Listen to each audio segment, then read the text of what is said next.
ओम नमः शिवाय। स्कंद पुराण में आदि घटोत्कच का विवाह और उसके पुत्र का जन्म। अब सूत जी पहले की बात बताते हैं जो व्यास जी द्वारा कही गई है। पांडवों ने द्रौपदी को पाकर धृतराष्ट्र की आज्ञा से इंद्रप्रस्थ नामक नगर बसाया। वहाँ भगवान वासुदेव से सुरक्षित होकर रहने लगे। एक समय पांडव राज्यसभा में बैठकर नाना प्रकार की बातें कर रहे थे। इतने में भीम का पुत्र घटोत्कच वहाँ आया। उसे आया देखकर बड़ी प्रसन्नता के साथ सबने घटोत्कच को हृदय से लगा लिया।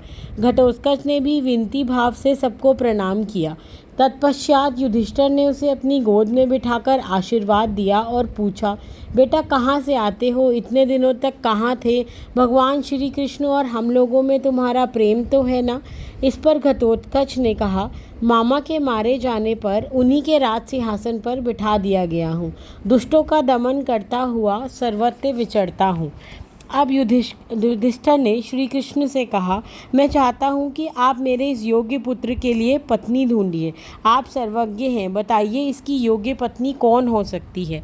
इस पर भगवान श्री कृष्ण ने क्षणभर का ध्यान कर बताया कि मुर नामक दैत्य की पुत्री है। वह दैत्य मेरे हाथों मारा गया। मारे जाने के उपरांत उसकी पुत्री मुझसे युद्ध करने आई। जैसे ही मैंने उसे मारने के लिए सुदर्शन चक्र निकाला ही था कि कामाख्या देवी प्रकट हुई और उन्होंने मुझे खड्ग और खटेक उन्हें प्रदान करने की बात कही। अब कामाख्या देवी ने कामकंठा को भी युद्ध से पीछे हटने का आदेश दिया। उनके ऐसा कहने पर कामकंठा ने क्रोध त्याग दिया और श्री कृष्ण जी को आकर प्रणाम किया और उनसे आशीर्वाद लिया।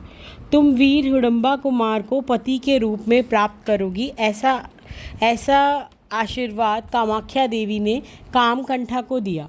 वह मरु दैत्य की सुंदर कन्या घटोत्कच के लिए योग्य स्त्री है, किंतु उसने प्रतिज्ञा कर रखी है कि जो मुझे किसी प्रश्न पर निरुत्तर करके जीत लेगा या मेरे समान ही बलवान होगा वही मेरा पति होगा।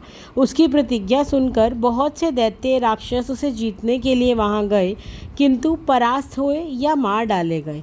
यदि घटोत्कच मौरवी को जीतने का उत्साह रखता हो तो वह अवश्य ही इसकी पत्नी होगी। अब घटोत्कच ने कहा, मैं सर्वथा ऐसी चेष्टा करूंगा।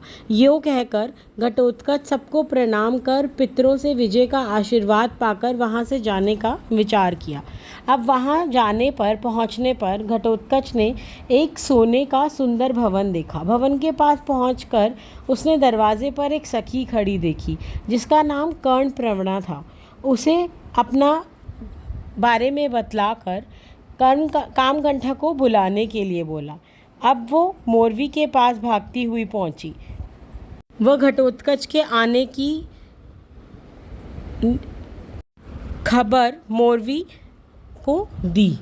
अब घटोत्कच बल व बुद्धि से कर्मकंठा को जीत लेते हैं। इस पर कर्मकंठा ने उन्हें प्रणाम किया और कहा, मैं जानती हूँ तुम बड़े वीर हो, पृथ्वी पर 60 करोड़ राक्षसों के स्वामी हो। यह बात मुझे कामाख्या देवी ने बतला दी थी। मोरवी से कहा अब घटोत्कच ने कि तुम शीघ्र ही मुझे इंद्रप्रस्थ ले चलो। गुरुजनों की आज्ञा लेकर मैं विवाह करूंगा। भगवान श्री कृष्ण और पांडवों ने घटोत्कच का अभिनंदन किया, शुभ लगन में पानी ग्रहण करवाया। विवाह हो जाने पर युधिष्ठिर घटोत्कच को आदर सरकार के साथ उसे पत्नी सहित राज्य को जाने का आदेश दिया। तदंतर एक महातेजस्वी एवं क्रांतिमान बालक उत्पन्न हुआ जो जन्म लेते ही युवा अवस्था को प्राप्त हो गया। घटोत्कच ने उसका नाम बर्बरीक रखा। आगे की कथा का वर्णन हम कल के अध्याय में करेंगे। पुनः हमारे साथ कल शाम 4 बजे ज़रूर जुड़िए और स्कंद पुराण की कथा का आनंद लीजिए। कथा पसंद आ रही हो तो चैनल को लाइक, शेयर, सब्सक्राइब कीजिए और कमेंट में हर हर महादेव और ओम नमः शिवाय ज़रूर लिखिए। ओम नमः शिवाय।